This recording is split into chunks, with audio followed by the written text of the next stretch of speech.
JK group, आदरणीय engineer Singh साहब जी, JK group से जुड़े हुए सभी हमारे आदरणीय प्राचार्य महोदय, खासतौर से जेके इंस्टीट्यूट ऑफ इंजीनियरिंग के प्रिंसिपल इंजीनियर तिवारी साहब, जेके ग्रुप से जुड़े हुए मेरे समस्त सीनियर और junior engineers, have become engineers, becoming engineers, भावी इंजीनियर्स जो कि कल इंजीनियर बनने वाले हैं, और हिंदुस्तान के प्रत्येक इंजीनियर को आज अभियंता दिवस पर सर मोक्षगुंडम विश्वोदय साहब के जन्मदिन पर, जो कि खास तौर से भारत सरकार ने अभियंता दिवस के रूप में हम लोगों को प्रदान किया है, मैं समस्त इंजीनियर को जेके ग्रुप की तरफ से, मैं अपनी तरफ से, आदरणीय डायरेक्टर सिंह साहब की तरफ से आप सभी को कोटि कोटि ढेर सारी बधाइयाँ, मंगलमय शुभकामनाएं देता हूँ, दिली मुबारकबाद देता हूँ। आज का इंजीनियर्स डे या अभियंता दिवस आप सभी इंजीनियर्स को, आप सभी के जीवन में बहुत बहुत मुबारक हो। मैं दिल से अपनी मुबारकबाद आप लोगों के लिए पेश करता हूँ।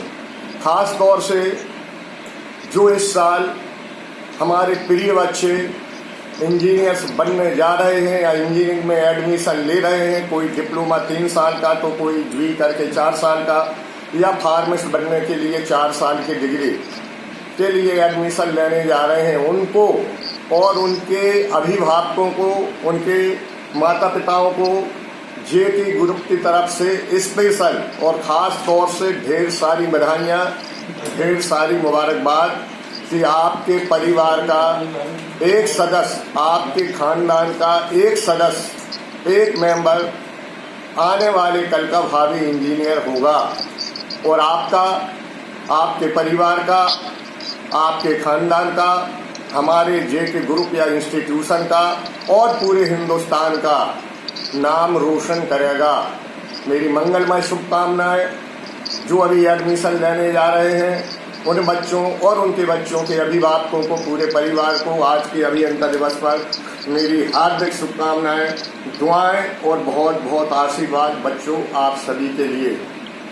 पहले हमारे आदरणीय तिवारी साहब ने भी, आदरणीय तनेजा साहब ने भी, तनेजा साहब को संबोधित करना भूल गया, माफ़ी चाहूँगा यार तनेजा साहब सुन रहे हो तो आपके लिए भी मेरी मंगलमय शुभकामनाएं। आपका ऋणी हूँ, आभारी हूँ कि आपने कॉलेज को बहुत अपनी सेवाएं दी हैं। सिंह साहब ने अभी सर एमबी के जीवनी पर संक्षिप्त प्रकाश डाला, आदरणीय तिवारी साहब ने भी इंजीनियर्स के बारे में बोला, इंजीनियर्स की महत्वता के बारे में बोला। मैं कुछ हट के, चूँकि ये लोग बोल ही चुके हैं, तो इंजीनियरिंग का जन्म कब हुआ, अभियांत्रिकी या इंजीनियरिंग या इंजीनियरिंग हमें विश्व में कब मिली, कब इसकी पहचान बनी, अगर इतिहास खोल के देखोगे तो कहीं कोई पुख्ता सबूत नहीं मिलता कि इंजीनियरिंग इस पर्टिकुलर ईयर या तिथि से शुरू हुई है। लेकिन ये सच है, ये बिल्कुल सच है कि अभियांत्रिकी या इंजीनियरिंग सबसे पहले फर्स्ट ऑफ ऑल सेना और सैनिकों के कार्य में की गई। इसका इतिहास है, सबसे पहले इंजीनियरिंग सेना और सैनिकों के कार्य में ही यूज हुई। इसलिए लंबे युगों तक केवल एक ही इंजीनियरिंग रन करती रही जिसको हम सैनिक इंजीनियरिंग बोलते थे। ज़्यादा समय नहीं हुआ, मनुष्य की प्राथमिक आवश्यकताएं जागी, मनुष्य को जरूरत पड़ी जैसे कि भवन, सड़क, पुल इत्यादि। जरूरत पड़ी तो एक इंजीनियरिंग निकल के सामने आई और उसको नाम दिया गया असैनिक इंजीनियरिंग, और हम लोग जिसको बहुत वर्षों और कई युगों के बाद समझे कि सिविल इंजीनियरिंग। सिविल इंजीनियरिंग को हम जानपद अभियांत्रिकी भी बोलते हैं, असैनिक अभियांत्रिकी भी बोलते हैं। बेटे इसलिए बोल रहा हूँ कि हम लोग सब इंजीनियर्स हैं, सभी लोग जानते होंगे। भावी बच्चे जो आ रहे हैं वो डिटेल या विस्तार से इंजीनियरिंग के बारे में नहीं जानते होंगे, इसलिए मैं बोल रहा हूँ और कुछ मिनट बोलने दीजिएगा और सुनिएगा। तो इंजीनियरिंग जब फर्स्ट ऑफ ऑल केवल एक ब्रांच बनी जिसको हम सैनिक इंजीनियरिंग बोलते थे, जिसको हम बहुत वर्षों पहले सैनिक बोलते आए, उसको सिविल इंजीनियरिंग का रूप मिला। अब इंजीनियरिंग को सैकड़ों सालों से पूरा विश्व कंफ्यूज रहा, पूरी दुनिया और पूरा हिंदुस्तान अलग अलग रूप से इंजीनियरिंग को देखता रहा। फर्स्ट ऑफ ऑल जो अति भूतकाल में इसकी परिभाषा बनती थी, इंजीनियरिंग को हम सैकड़ों साल तक, 200-250 साल के इतिहास में सैकड़ों साल तक व्यवसाय ही समझते रहे कि इंजीनियरिंग एक व्यवसाय है, जबकि ये गलत था। और जो भूतपूर्व जो पहले इसकी परिभाषा बनती थी वो इस प्रकार से बनती थी, जो कि मैं पेश कर रहा हूँ। अभियांत्रिकी या इंजीनियरिंग वह विज्ञान और कला है जो मानव की विविध जरूरतों को पूरा करने में आने वाली समस्याओं का व्यवहारिक समाधान प्रस्तुत करती है। इसमें वह गणितीय, भौतिक एवं प्राकृतिक विज्ञान के ज्ञान राशि का उपयोग करती है। कौन? इंजीनियरिंग। तो भूतकाल में ये परिभाषा इंजीनियरिंग को मिली, लेकिन ये गलत थी, क्योंकि इंजीनियरिंग व्यवसाय है ही नहीं। इंजीनियरिंग इस दुनिया का बहुत बड़ा चमत्कार, बहुत बड़ी कला और आर्ट है। तो समाज को, बुद्धिमान लोगों को, अभियंता लोगों को समझ में आया विश्व के, तो इसकी निकट भूतकाल की परिभाषा बता रहा हूँ। निकट भूतकाल में फिर इंजीनियरिंग की परिभाषा बदली और उसको विज्ञान और कला ही माना।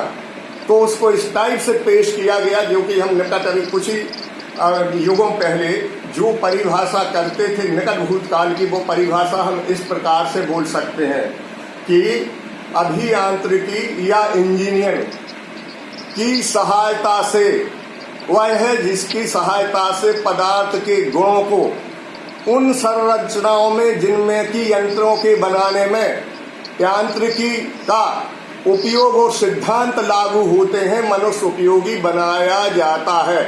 ये इसकी निकट भविष्य की परिभाषा थी। आप लोगों समझ में आ गई होगी कि इसकी सहायता से पदार्थ के गुणों को उन संरचना और यंत्रों के बनाने में जिसमें कि मैकेनिक्स के सिद्धांत और उपयोग आवश्यक हैं, मनुष्य उपयोगी बनाया जाता है। लेकिन ये परिभाषा ज्यादा दिन नहीं चल पाई। मालिक्यूल टूट गया था, परमाणु हमारे सामने आ गया था, सामने आके अड़ गया था। डॉक्टर रदरफोर्ड ने एटम को भी तोड़ दिया था। प्रोटॉन, न्यूट्रॉन, इलेक्ट्रॉन हमारे सामने आके खड़े हो गए थे। तो निकट भविष्य की परिभाषा खत्म होके अब एक छोटी सी परिभाषा आप लोगों को देता हूं, जो कि वर्तमान में चालू है। और वर्तमान में अभी यही परिभाषा चालू है कि यह कौन? अभियांत्रिकी। यह मनुष्य की भौतिक सेवा के निमित्त प्राकृतिक साधनों के दक्ष उपयोग की कला और विज्ञान है। बेटा बेटी अगर समझ में आया हूं, एक लाइन में सारी परिभाषा को समेट दिया गया कि यह मनुष्य की भौतिक सेवा के निमित्त साधनों के दक्ष उपयोग की कला और विज्ञान है। क्या है? अभियांत्रिकी, इंजीनियरिंग। तो बेटे याद रखना है जो मैंने बोला, इन 2-3 शब्दों पे ध्यान है। निमित्त प्राकृतिक और दक्ष उपयोग की कला और विज्ञान है। तो बेटे इस तरह ये है इंजीनियरिंग की आधुनिक परिभाषा मैंने आपको दी। अगर इसके बाद भी कोई परिभाषा निकल के भविष्य में आई और अगर वायदा में मैं जिंदा रहा, वैसा रहूंगा तो नहीं, तो आप लोग पढ़ोगे, समझोगे, जानोगे। बेटे अभियांत्रिकी फर्स्ट ऑफ ऑल, चूंकि मैं भी सिविल से थोड़ा सा पढ़ा लिखा हूँ, आदरणीय डायरेक्टर साहब भी बैठे हुए हैं, ये भी सिविल इंजीनियर हैं, डॉक्टर गिरिराज भी मेरे सामने हैं, डॉक्टर राहुल गुप्ता जी भी हैं, और भी कई बड़े महान इंजीनियर विराजमान हैं। वो लोग जो मैंने बातें बोली शायद पहले से जानते होंगे, लेकिन नए बच्चे जानते नहीं होंगे, उनके लिए मैंने इसलिए याद दिलाया या समझाया। बेटा बेटियों, दुनिया में पहले सैनिक इंजीनियरिंग, फिर असैनिक इंजीनियरिंग जिसको कि सिविल इंजीनियरिंग बोलते हैं, इसके बाद मनुष्य की आवश्यकता बढ़ती गई। हमने मशीनें बना डाली, पावर की ज़रूरत पड़ी, ऊर्जा की ज़रूरत पड़ी, बिजली खोजी, तो 3 इंजीनियरिंग विश्व में रन करती रही। पूरे विश्व की बात कर रहा हूँ, इंडिया की नहीं। सिविल इंजीनियरिंग, मैकेनिकल इंजीनियरिंग और आपकी इलेक्ट्रिकल इंजीनियरिंग, ये लंबे समय तक चलती रही। और अभी कुछ सालों पहले ही 20-25 साल कहना चाहिए, अलग अलग ब्रांचें निकल के आई। और इसलिए निकल के आई कि एटम टूट चुका था। आपके सामने एक नाभिकीय अभियांत्रिकी अड़ गई थी सामने। नाभिकीय अभियांत्रिकी, जिसको अपन इंग्लिश में बोलेंगे न्यूक्लियर इंजीनियरिंग हमारे लिए मिल गई। और आज की तारीख में सैकड़ों ब्रांचेज इंजीनियरिंग की हमारे सामने आके अड़ी हुई हैं। आज एक बच्चा पढ़ने के पहले ही कंफ्यूज हो जाता है कि हम कौन सी ब्रांच लेके पढ़ें, क्योंकि नाम गिनाएंगे तो अनगिनत ब्रांचेज हमारे सामने, जब से नाभिकीय अभियांत्रिकी सामने आके अड़ी, एक विराट